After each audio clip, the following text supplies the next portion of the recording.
Statistics. Statistics is the study of collection, organization, analysis and interpretation of data.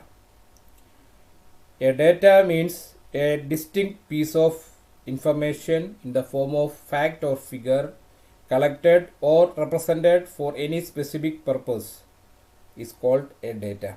In Latin, it is known as datum.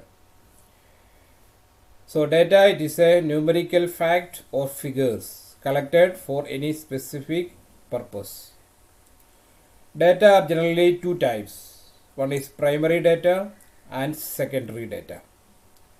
So primary data means the data collected from any first-hand experience for an explicit use or purpose is known as primary data. That means in a primary data, the investigator collects the data by himself for any particular use or purpose. So that type of data we called as primary data. Second one, secondary data. Here data collected by any third party for a different purpose other than the users is known as secondary data. So simply we can say in secondary data, the data collected by any other person are used by the investigator. That means the investigator directly not collecting the data. That is why we are using the word a third party for a different purpose. So secondary data, data collected by any third party for a different purpose other than the user.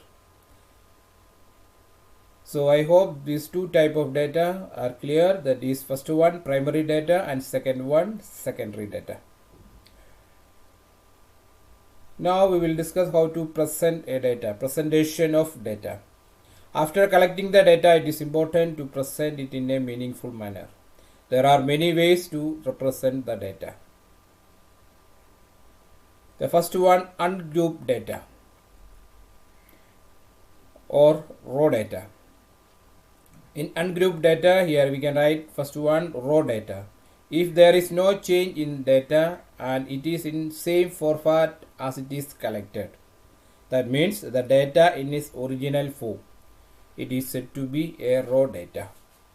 One example is given. The mark of 10 students in Sanskrit test are 45, 36, 85, 74, 60, 42, 25, 78, 95 and 61. So these are the mark of 10 students. This is the data in its original data is called as raw data. Next one is range. The difference between the highest and lowest number of data or the lowest observation of a data is called a range. The above example here, the highest observation is 95 and the lowest observation is 36. So the difference between 95 and 36 we called as the range of this data. Now another way to represent the data is frequency distribution or called as frequency distribution table. When the number of items is large or number of observation is large, then we can convert it into the tabular form, which is called a frequency distribution table. If the data or number of observation in the data is very large, then we can write it in a table, and this tabular form we called as frequency distribution table, where frequency is the number of times the item comes in the table, or the frequency means the number of times a particular observation repeats. And second type of data, group data. So these are the two main classification. First one is ungrouped data and second one is group data. To present a very large number of items in a data, we can use group distribution table. One example is here. So this is an example here. Suppose this is the pocket money of the students in a class. Here we are using tally mark. Tally mark, it is a vertical line. Each line represents one observation. It is always right in a bunch of 5. we can see here. Here first one 4 vertical line, that means 4 observation, and the fifth one is crossing all these 4. So normally we will write the tally mark as a bunch of 5. It is for our convenience. So easily, if you are written in a bunch of 5, easily we can count the number of tally mark. So 20 to 30 rupees, here 5 students are there, so we made 5 tally marks. 30 to 40, here 8 tally mark is there, that means frequency is 8. And 40 to 50, there are 9 students, like that. 70 to 80, 2 students. So in this data we called as group data. So this is a group. Here 20 to 30 is one group, 30 to 40 is another group, like that. 70 to 80 is another group. So here the data is classified into different groups. So this group we called as class intervals. So class interval means the group used to classify the data is called class interval. So here 20 to 30, 30 to 40, etc. are class intervals. Then upper limit. In each class interval, the greatest number is the upper limit. So here 20 to 30, 30 is the upper limit. 30 to 40, 40 is the bigger one, so 40 is the upper limit. Similarly, lower limit, in each class interval, the smallest number is the lower limit. 20 to 30, lower limit is 20. 30 to 40, lower limit is 30. Now class size, it is a difference between the upper limit and the lower limit. So in this data, the class size is 10. So the first class interval, upper limit is 30, lower limit is 20. So difference of 30 and 20, that is 10. So here class size is 10. Last one also 70 to 80, upper limit is 80, lower limit is 70. The class size is 80 minus 70, that also 10. So here the class size is uniform, the same class size. So another one is the class mark. Class mark, the midpoint of each class interval is the class mark. That means class mark equal to upper limit plus lower limit by 2. So here the first class interval is 20 to 30. For finding class mark of the interval 20 to 30, we can use this formula, upper limit plus lower limit by 2. That means the first interval class mark is 20 plus 30 by 2. That is 50 by 2. That is 25. Similarly, the second interval 30 to 40, the class mark of the interval is 30 plus 40 divided by 2. That is 70 by 2. That is 35. Similarly, you can find out the class mark of each class interval. Now we can see there are two types of frequency distribution table. Group data could be of two types as below. One is called inclusive or discontinuous frequency distribution table or inclusive frequency distribution. If the upper limit of one class is different from the lower limit of next class, then it is said to be an inclusive or discontinuous frequency distribution. Another one is exclusive, that is the second one. Exclusive or continuous frequency distribution. If the upper limit of one class is same as the lower limit of the next class, then it is said to be exclusive or continuous frequency distribution. So for example, here this table you can see first interval is 20 to 30, upper limit is 30, second interval 30 to 40. So the upper limit of the first class interval is same as lower limit of the second class interval. So this is a continuous class interval, or we called as it is in exclusive form. Similarly, last two class interval you can see 60 to 70 and the last one 70 to 80. So the upper limit of 60 to 70 is same as the lower limit of the next class interval, that is 70 to 80. So this is, or this table is in continuous frequency distribution, or we called as continuous frequency distribution table. Now another way to represent the data is the graphical representation of data. That means by using the graph. As we know, the picture is better than 1000 words. So represent the data in an easier way to represent it graphically. Some of the method of representing the data graphically are, first one is bar graph. So here we will discuss two type of graph. First one is bar graph, second one is histogram. So using bar graph we can represent the data. It is the easiest way to represent the data in the form of rectangular bar. So it is called bar graph. So some of the things you have to remember here. The thickness of each bar should be the same. The space between bars should also be same. The height of the bar should be according to the numerical data to be represented. So for example, here one data is given, saving in percentage and number of employees. Here 20% saving, 105 employees. 30% saving, 199 employees. So by using the bar graph we can represent this data. First one, first rectangle represents 20% of saving. Those employees saves 20% of his salary. So 20% saving, there are 105 employees. So on the x-axis we will take 20%, 30%, 40% and 50%. And the y-axis we will take the number of employees. Number of employees, highest one is 199, lowest one is 29. So we can choose a convenient scale. So here it is written 50, 100, 150, 200, that is difference of 50. We can use any other convenient scale. So the first one here, 20%, there are 105.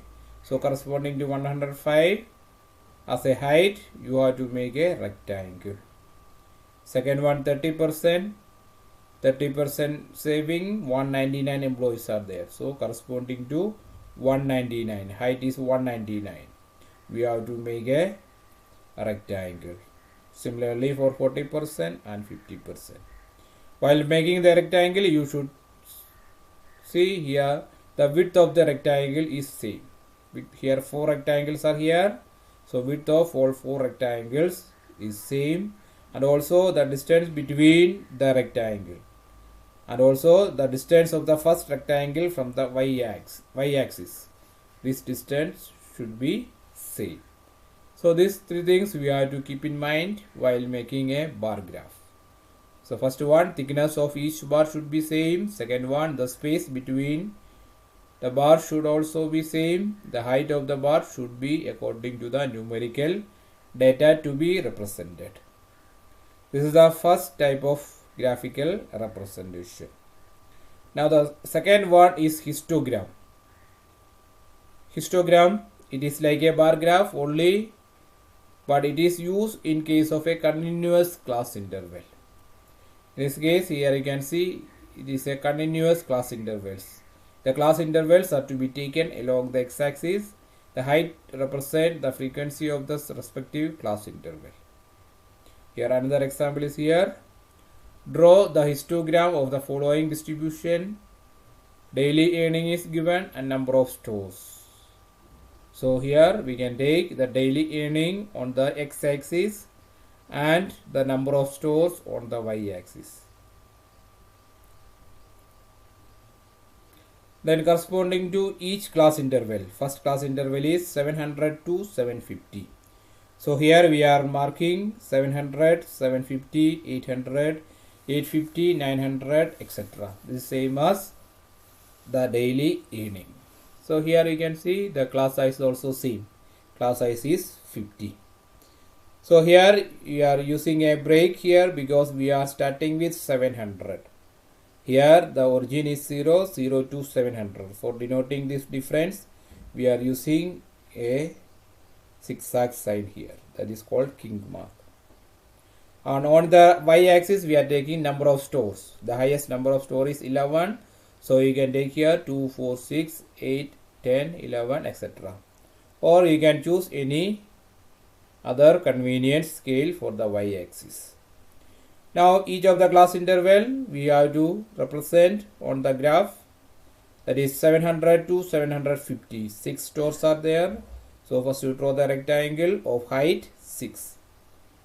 And next to this first rectangle, we will draw the second rectangle corresponding to 750 to 800. The height is 9. Similarly, we will continue to make the rectangle. So here we can see these rectangles are continuously made. So there is no gap between the rectangles or between the bar. So this graph is called the histogram. So these are the process. Marks the daily earning on the x-axis and mark the number of stores on the y-axis. As the scale is starting from 700, so we will mark the zigzag to show the break. And mark the daily earning through the vertical bar. And this graph we called as histogram. So these are the two different graphs to represent the given data. Now we can have a look at the exercise 14.1 in NCERT book. In 14.1, first question, give 5 examples of data you can collect from your daily life or day-to-day life. We can write any 5 examples. For understanding, here are given 5 examples. First one, number of students in our class, number of fans in our school, electricity bill of our houses of last 2 years, or election result, literacy rate figure obtained from educational survey. Like that, many other examples we have. We can write any 5 examples. Second one, classify the data in question number 1 as primary and secondary data. Primary or secondary data. First one, primary data. I told you earlier here, when the information was collected by the investigator herself or himself with a definite objective in her mind, the data is called primary data. So here example 1, 2 and 3. These are primary data. Number of fans in our school, that we can count the number of fans, or number of students, that we can count the number of students in our classes, in our class. So these 3 are primary data. And secondary data, when the information was gathered from a source which already had the information stored, the data obtained is called secondary data. So the election result obtained from the television or newspaper, that is a secondary data, because we cannot directly count or find out the election result. So election result we will get from a third party or any other source which already had the information. And also literacy rate figures obtained from educational survey. These two are also the secondary data. Now exercise 14.2 in NCERT book. Here we have to make the frequency distribution table. The first question, the blood group of 30 students of class 8 are as follows. Represent this data in the form of a frequency distribution table. Which is the most common and which is the rarest blood group among these students. So first we have to arrange the data. Frequency is the number of students having the same blood group.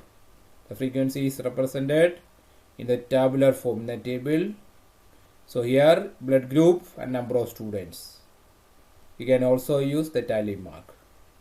So A group, there are 9 students, you can count it from this sample. And B, 6 students, like that O and AB. Last you count the total there are 30 students. So the number of frequency means number of students, the total number of students will be 30. And from the table you can easily find out the most common blood group is the blood group with highest frequency. The highest frequency is 12, that means blood group O is the most common. The rarest group in the blood group is the lowest frequency, that is AB. AB only 3. So AB is the rarest blood group. Similarly, you can do the second one also. The distance in kilometer of 40 engineers from their residence in their place of work were found as follows. Construct a group frequency distribution table with class size 5 for the data which above, taking the first interval as 0 to 5. 5 is not included. What main feature do you observe from this tabular representation? So the data is given. You have to make a frequency distribution table. So first we have to make 3 columns. First column, the distance in kilometer, then tally mark, then frequency. So first one, distances.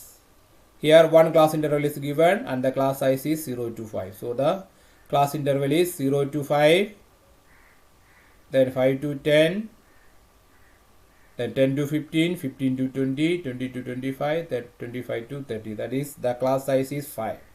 Difference of upper limit and lower limit is 5. So first we will take the first class interval, first observation, that is 5. So 5 comes in the second interval, because the first interval 5 is not included. So 5 to 10 we have to make one tally mark. And then second observation is 3. 3 comes in the first interval. The first interval you make one tally mark. Similarly, third observation is 10. 10 comes in third interval, 10 to 15. The third interval you make one tally mark. Like this, you continue to check all the observation and then make a tally mark in the second column. And finally, we have to count the tally mark and then write the frequency. So after counting here, the first class interval 0 to 5, there are 5 tally marks is there. So the the frequency is 5. Similarly, second class interval we will get 11 tally marks. That means frequency is 11. Like this, all the class interval we have to count the tally mark, then write the frequency. Similarly, we can do question number 3. Question number 3 also, relative humidity of certain city for a month of 30 days as follows. First we have to make the table, then you have to answer this question.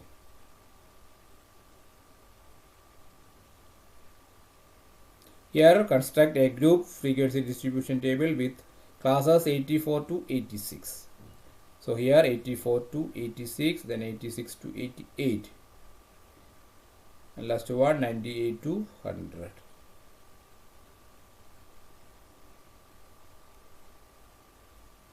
So in this way we can represent the given data in a frequency distribution table. This is the representation of data in a frequency distribution table. So here in this video we have discussed data, different type of data, and representation of data using graph and also using frequency distribution table. Thank you for watching this video.